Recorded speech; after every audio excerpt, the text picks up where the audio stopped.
Assalamu alaikum. I hope you all are doing good. So today we would be attempting the topical questions for the chapter market failure. Okay.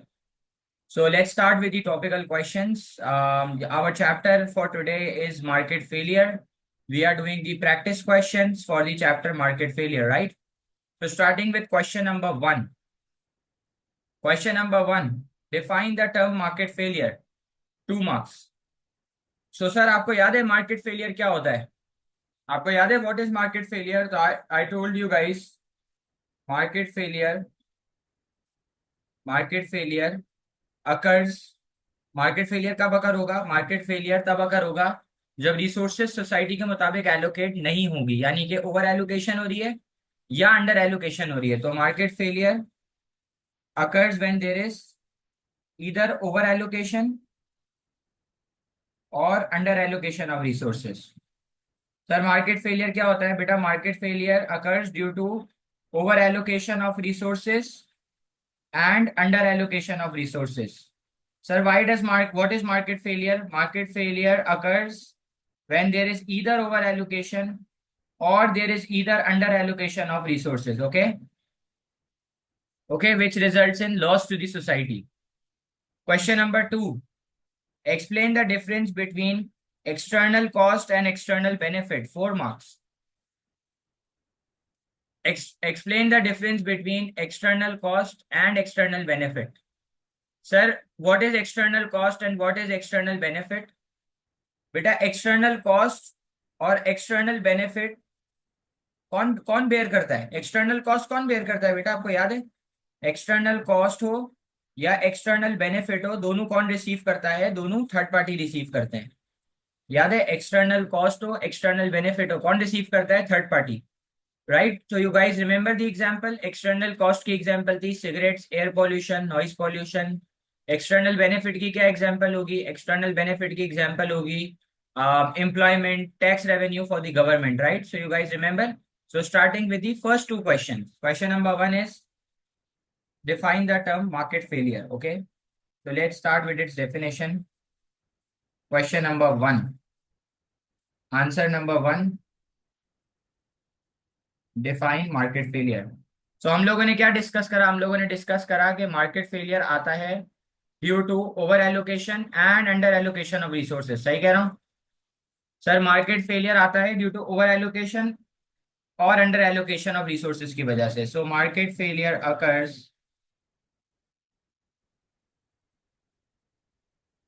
बेटा, ये drawback होगा, ठीक है? ये cost है, external cost है।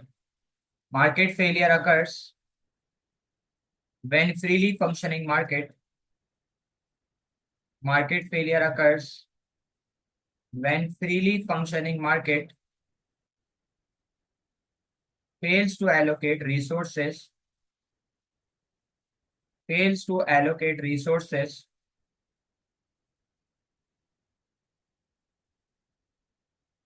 according to society's point of view. Market failure occurs when freely functioning market fails to allocate resources according to society's point of view. That is over and under allocation of resources. That is over and under allocation of resources, which results in welfare loss to the society. Which results in welfare loss to the society. तो sir market failure क्या है बेटा? Market failure occur होता है due to over allocation and under allocation of resources, जिसकी वजह से society को नुकसान होता है। उस नुकसान को कहते हैं वेलफेयर लॉस। सेकंड क्वेश्चन था define explain the difference between external cost and external benefit. 4 marks. तो बेटा ये 4 मार्क का क्वेश्चन है और इसने दो डेफिनेशन मांगी हुई है, एक्सटर्नल कॉस्ट और एक्सटर्नल बेनिफिट। तो 2 marks for external cost and 2 marks for external benefit. 4 mark का क्वेश्चन है, इसने बोला है डिफरेंस बताओ एक्सटर्नल कॉस्ट और एक्सटर्नल बेनिफिट के दरमियान। तो 2 मार्क एक्सटर्नल कॉस्ट का होगा, 2 मार्क एक्सटर्नल बेनिफिट का होगा। ठीक कह रहा हूँ भाई? 2 मार्क किसके होंगे? 2 मार्क होंगे एक्सटर्नल कॉस्ट के, 2 मार्क होंगे एक्सटर्नल बेनिफिट के। तो बताएं जरा एक्सटर्नल कॉस्ट क्या होती है? तो आपने बताया था एक्सटर्नल कॉस्ट वो कॉस्ट है जो थर्ड पार्टी बेयर करेगी, एक्सटर्नल बेनिफिट वो बेनिफिट है जो थर्ड पार्टी रिसीव करेगा। सही है, तो आए लिखते हैं external cost, external cost is a cost which is borne by third party. External cost is a cost which is borne by third party for which no compensation is paid. For which no compensation, for which no compensation is paid. Example, passive smoking, air pollution, noise pollution. Okay. Sir इसका क्या मतलब है? इसका मतलब है अगर मैंने cigarette P, अगर मैंने एक सिगरेट स्मोक करी और उससे किसी और को नुकसान हुआ, जैसे एक गाड़ी में चार दोस्त जा रहे हैं, दो स्मोकर्स हैं दो नॉन स्मोकर है, तो जिन दो ने स्मोकिंग शुरू करी तो उससे दो दोस्त की तबीयत खराब हो गई। तो सिगरेट मैं पी रहा हूँ, मजे मुझे मिल रहे हैं, सेटिस्फेक्शन मुझे मिल रही है, नुकसान दूसरे का हो रहा है, और उस नुकसान के लिए अपने इलाज के लिए, बेसिकली अपनी हेल्थ केयर के लिए वो पैसे भी खुद पे कर रहा है, उसको कोई कंपनसेशन तो नहीं मिल रही ना इस नुकसान की। तो सर एक्सटर्नल कॉस्ट वो कॉस्ट है जो थर्ड पार्टी बेयर करेगी और इसके लिए कोई कंपनसेशन पे नहीं हो रही। Example passive smoking. Sir what is external benefit? जब एक्सटर्नल कॉस्ट वो कॉस्ट है जो थर्ड पार्टी रिसीव करेगी, तो एक्सटर्नल बेनिफिट भी वो बेनिफिट है जो थर्ड पार्टी रिसीव करेगी। So external benefit is benefit received by third party. External benefit is benefit received by third party for which no appropriate amount is charged. For which no appropriate amount is charged. For example,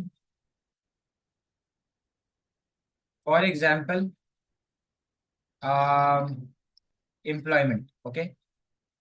sir मुझे आप एक बात बताएं, ये definition क्या कह रही है? डेफिनेशन कह रही है कि सर एक्सटर्नल बेनिफिट वो बेनिफिट है जो थर्ड पार्टी रिसीव करेगी और इसके लिए थर्ड पार्टी को कोई पैसे नहीं मिल रहे, इसके लिए थर्ड पार्टी को कोई पैसे नहीं मिल रहे। तो मुझे एक बात बताओ, मैंने सिगरेट की फैक्ट्री लगाई और उससे किसी को जॉब मिल गई, तो जिस किसी को भी जॉब मिली वो थर्ड पार्टी था ना, वो कोई मेरा रिश्तेदार थोड़ी था, तो वो मेरे लिए अननोन था, तो अननोन को थर्ड पार्टी कहते हैं।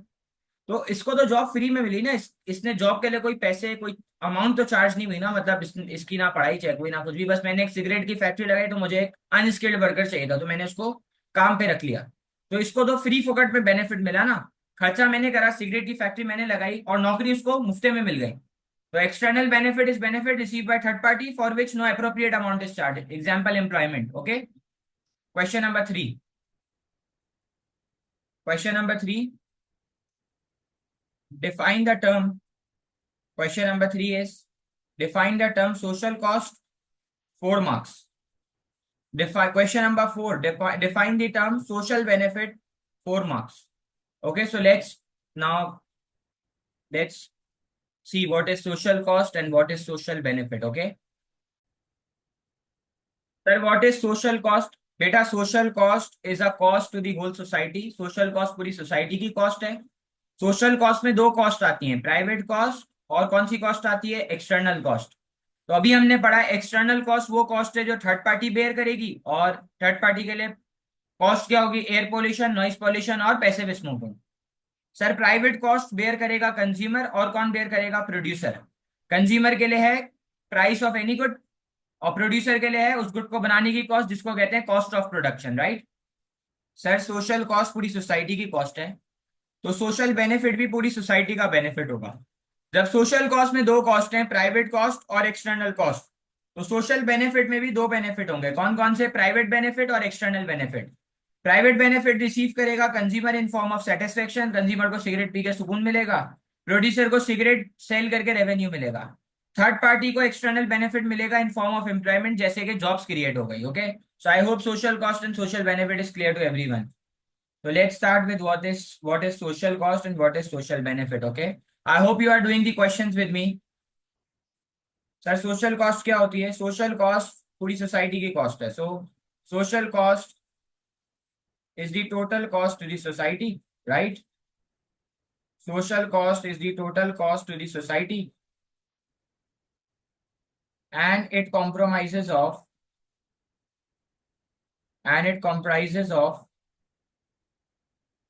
private cost, private and external cost. Okay, तो बेटा ये लिखने का आपको, you get 1 mark for writing this statement. And the formula is, formula क्या है बेटा, सोशल कॉस्ट कैलकुलेट करनी है तो फॉर्मूला क्या है, social cost is equal to private cost plus external cost. तो जिस बच्चे ने सोशल कॉस्ट क्या होता है उसका 1 mark मिलेगा, फॉर्मूला का दूसरा मार्क मिलेगा। फिर हमें बताना होगा प्राइवेट कॉस्ट क्या है, उसका 1 mark, और एक्सटर्नल कॉस्ट का 1 mark। तो बताएं जरा।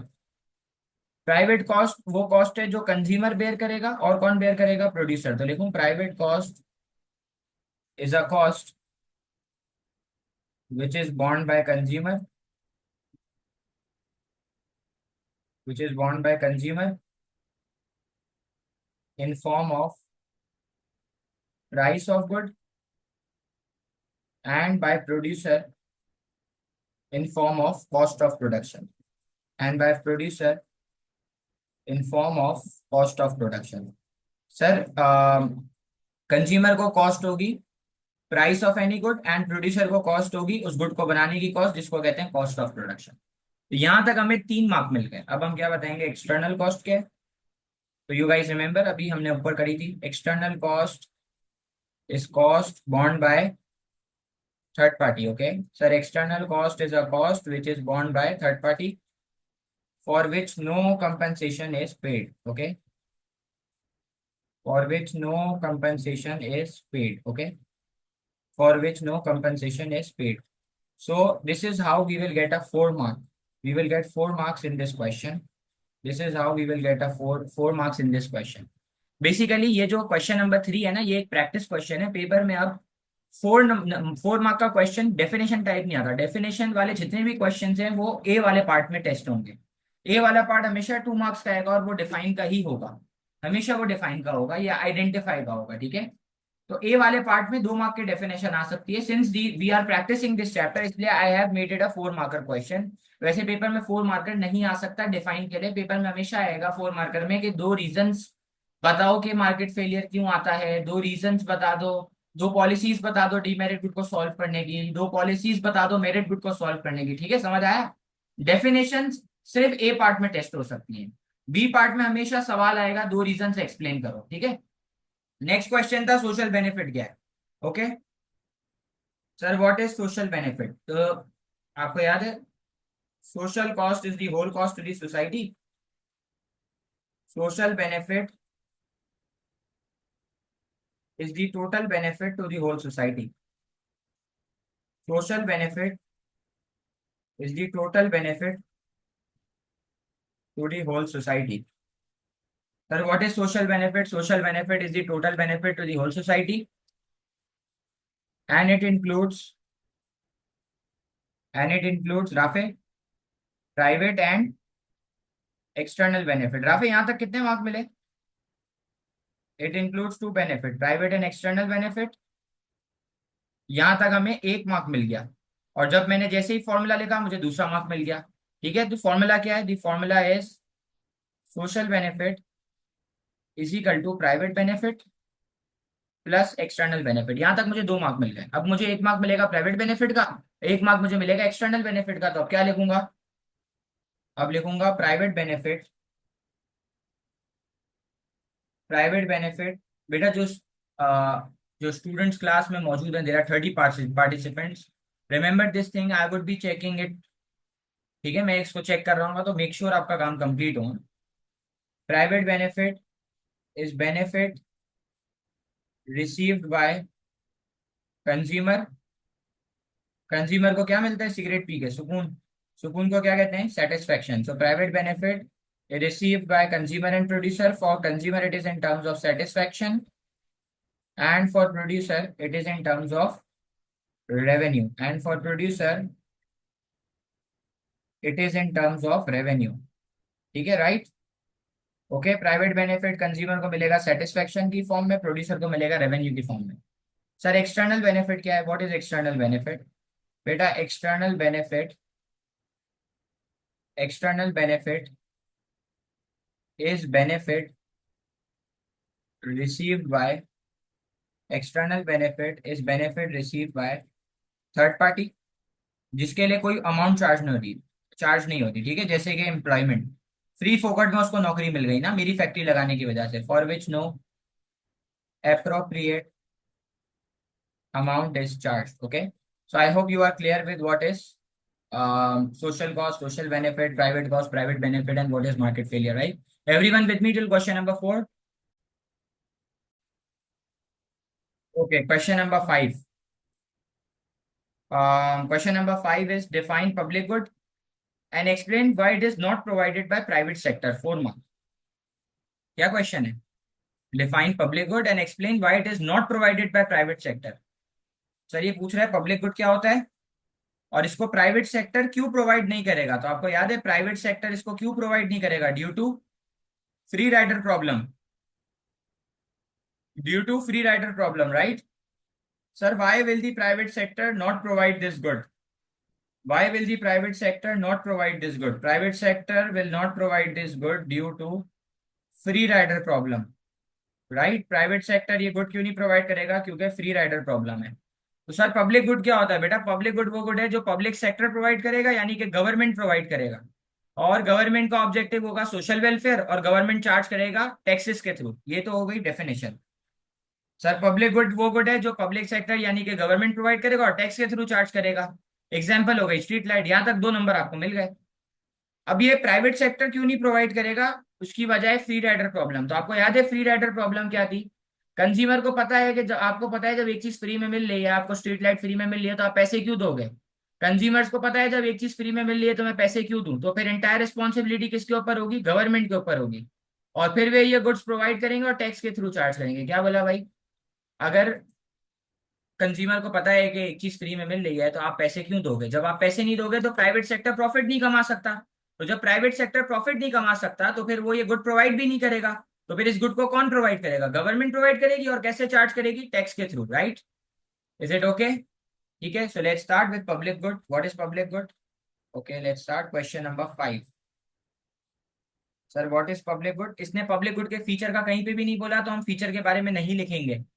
सही है, इसने डायरेक्ट बोला है पब्लिक गुड क्या है ये बता दो, और ये क्यों नहीं प्रोवाइड होता. So public good is a good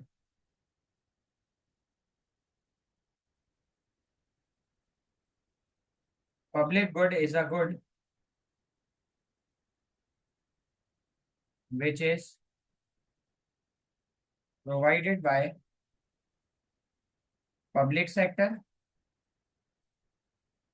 that is government, which is provided by public sector, that is government, with the objective of social welfare, with the objective of social welfare, and is charged through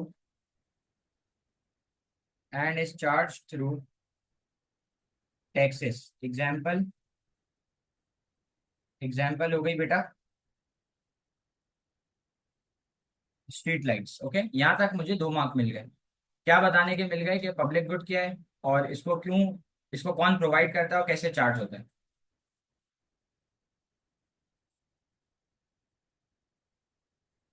okay, अब मैं इसको क्या बताऊंगा public sector क्यों private sector provide नहीं करता. Due to free rider problem. Free rider problem is that consumers know why should we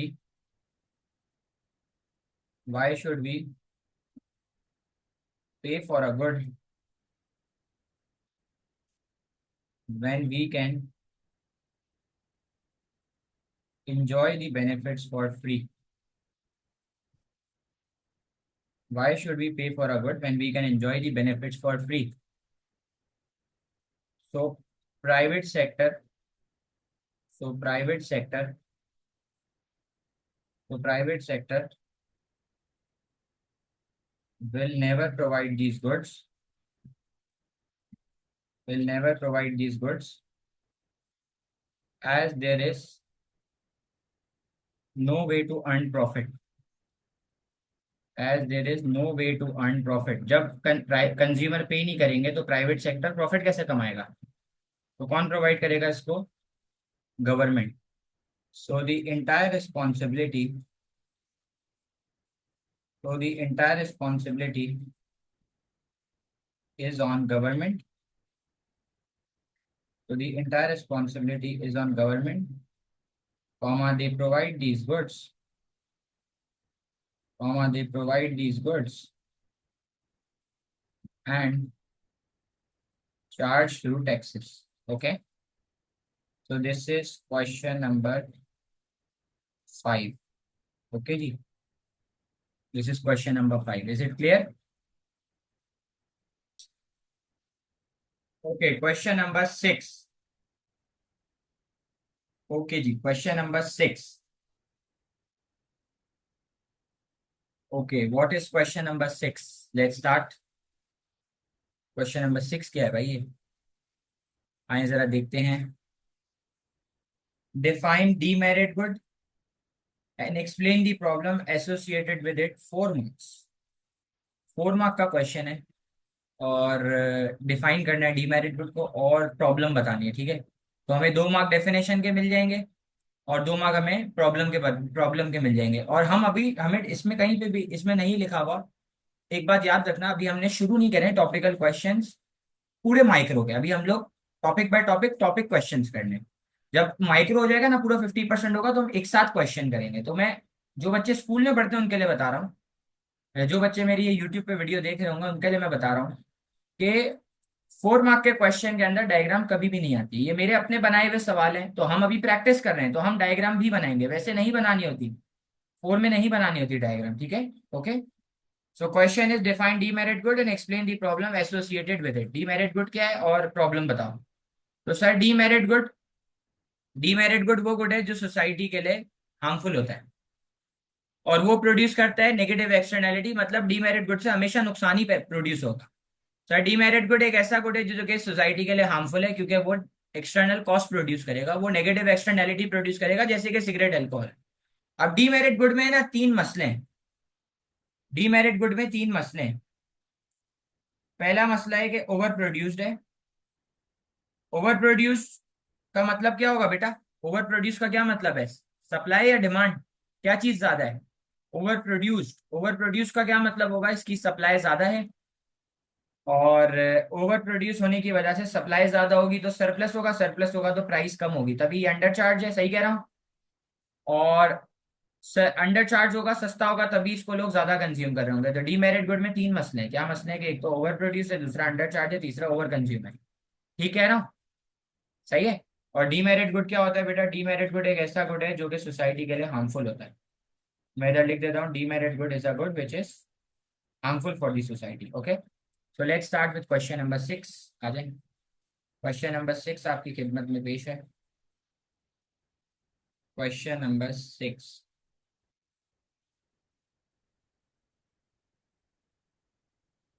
okay, question number 6 क्या है? What is demerit good? Okay, so demerit good वो good है जो society के लिए harmful है। Demerit goods are those goods, demerit goods are those goods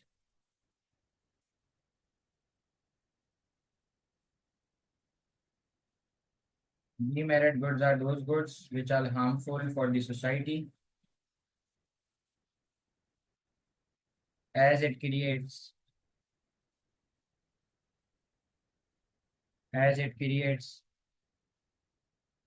external cost, as it creates external cost and negative externalities। एक तो external cost नुकसान पैदा करता है थर्ड पार्टी को, और नेगेटिव एक्सटर्नैलिटीज क्रिएट करता है। Example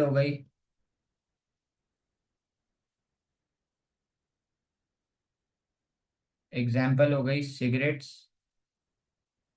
and alcohol. Okay, society में लैक ऑफ इंफॉर्मेशन है, लोगों को नहीं पता क्या चीज़ सही है क्या चीज़ गलत है। Due to lack of information, these goods are क्या होते हैं बेटा ये? Due to lack of information these goods are, क्या होते हैं ये good? These goods are over produced, comma under charged, over produced comma under charged and over consumed and and over consume, leading to over allocation of resources resulting in welfare loss, leading to over allocation of resources resulting in welfare loss, resulting in welfare loss as shown in diagram number, as shown in diagram below. ठीक है, अब हम demerit good में diagram कौन सी बनाएंगे, आपको याद है? कोई बच्चा मुझे याद दिलाएगा, आप डायग्राम कौन सी बनाओगे डीमेरिट गुड में? मसला शुरू किसने करा है, कंज्यूमर ने या प्रोड्यूसर ने?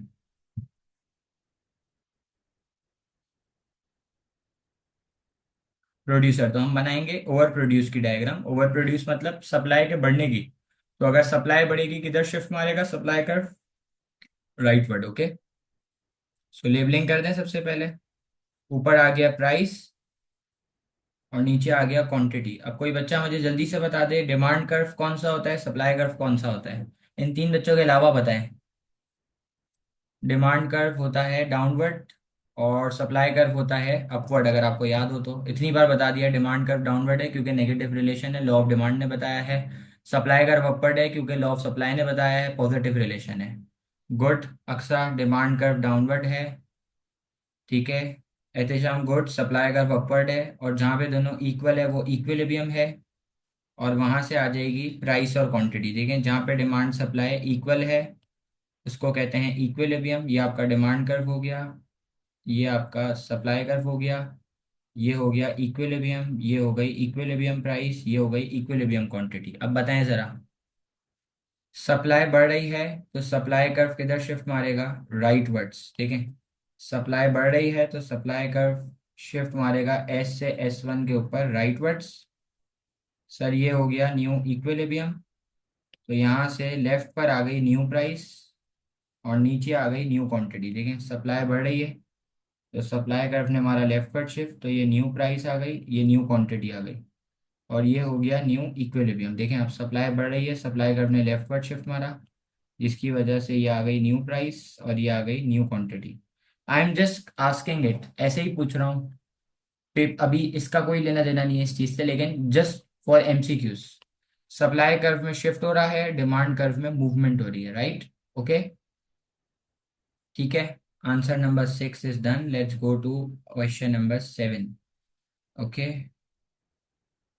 Question number 7। Okay, what is question number 7? Let's do.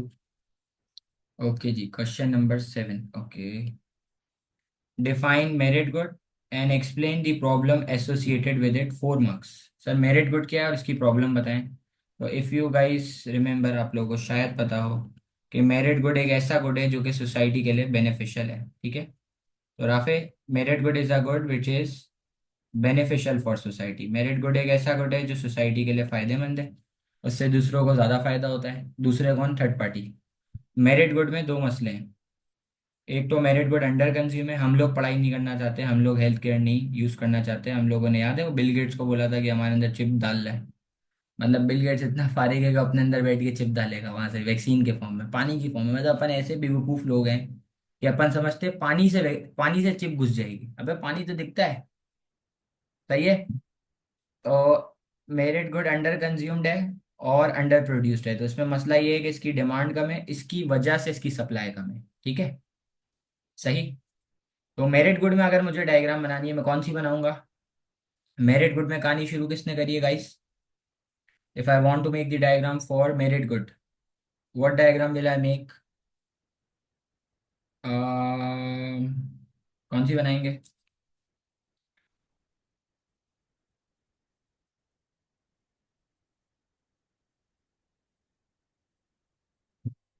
जी बिल्कुल, डिमांड के लेफ्टवर्ड शिफ्ट होने की बनाएंगे क्योंकि ये अंडर कंज्यूम है, इसकी डिमांड कम है, right? Okay, so let's start question number 7। If I am not wrong, ये क्वेश्चन नंबर 7 है बिल्कुल। ठीक है sir. So sir, what is merit good?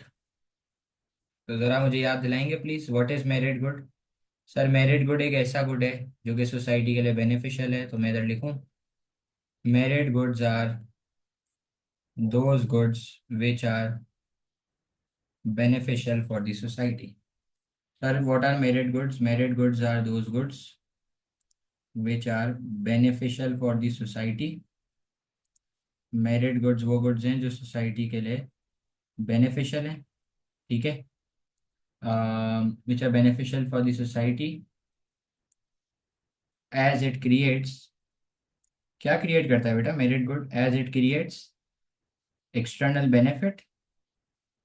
Sir, demerit good negative externality produce करता है, तो मेरिट गुड क्या प्रोड्यूस करेगा? And it creates positive externality. ठीक कह रहा हूँ? और क्या क्रिएट करेंगे? पॉजिटिव एक्सटर्नैलिटी क्रिएट करेंगे। सही है। फॉर एग्जाम्पल, एग्जाम्पल बताएं जरा भाई। मेरिट गुड की हेल्थ केयर हो गई, और क्या हो गई? एजुकेशन। ठीक है, health care and education, right. Again, due to lack of information,